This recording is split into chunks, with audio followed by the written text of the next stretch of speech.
Hot സീറ്റിൽ ഇന്ന് ദിയാസന. അല്ല, ഒരു ബ്യൂട്ടി ബ്ലോഗർ ആയിട്ടുള്ള ഒരു പെൺകുട്ടി വരുന്നു, ആ പെൺകുട്ടിയുടെ വൃത്തിയില്ലായ്മേനെ വരെ വെളിയിലേക്ക് കാണിക്കുന്നു. അയാൾ എന്താ പറയുന്നേ?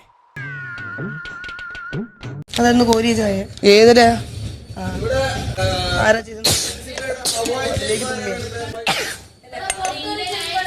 നമ്മളെ കണ്ടുള്ളൂ ടേസ്റ്റ് കൂടിട്ടത്.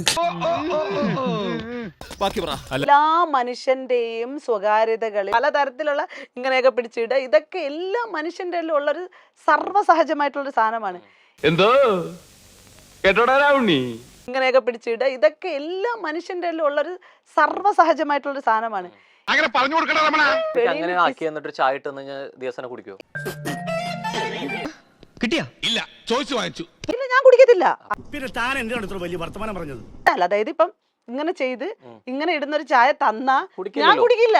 അതെന്താ? ഞാൻ തറവാട്ടി പറഞ്ഞവനാ. പിന്നെ കണ്ട തണ്ടികളുടെ വേസ്റ്റ് കുടിക്കാൻ പോലെ. ഇതിലൊന്നും ഞാൻ തെറ്റ് കാണുന്നില്ല. ഇതൊക്കെ ജനങ്ങള് കാണുമ്പോ നമുക്ക് എനിക്ക് ജാസ്മിൻ തുമ്മേല് എന്നായോ എന്തുവാടാ ഇത്? എന്താ ഉറക്കം വരുന്നു. നേരത്തെ തന്നെ പറഞ്ഞു കാര്യമുണ്ട്, മനുഷ്യ സഹജമാണ്, അതൊന്നും പ്രശ്നമാക്കണ്ട എന്ന് പറഞ്ഞ ഒരാൾ പിന്നെ പറയുന്നത് അതൊക്കെ ചെയ്യുന്ന തെറ്റാണെന്ന്. അതല്ല ഉദ്ദേശം, ഞാൻ മാറി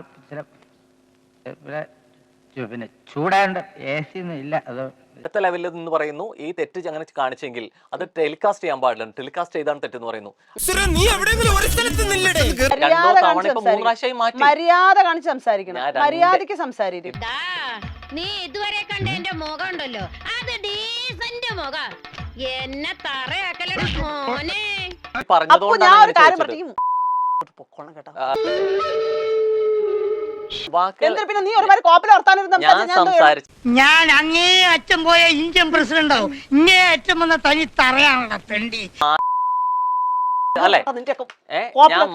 എന്താണ് വയ്യേ? ഞാൻ വലിച്ചു കേട്ടോ, അതിനൊക്കെ സ്വഭാവം. സഭ്യമായ ഭാഷയിലൊക്കെ സംസാരിച്ചൂടെ നിനക്ക്? മറ്റു പരിപാടി കാണിക്കല്ലേ കേട്ടോ. കോപ്പില് ഓ പോയി പിണങ്ങിപ്പോയി.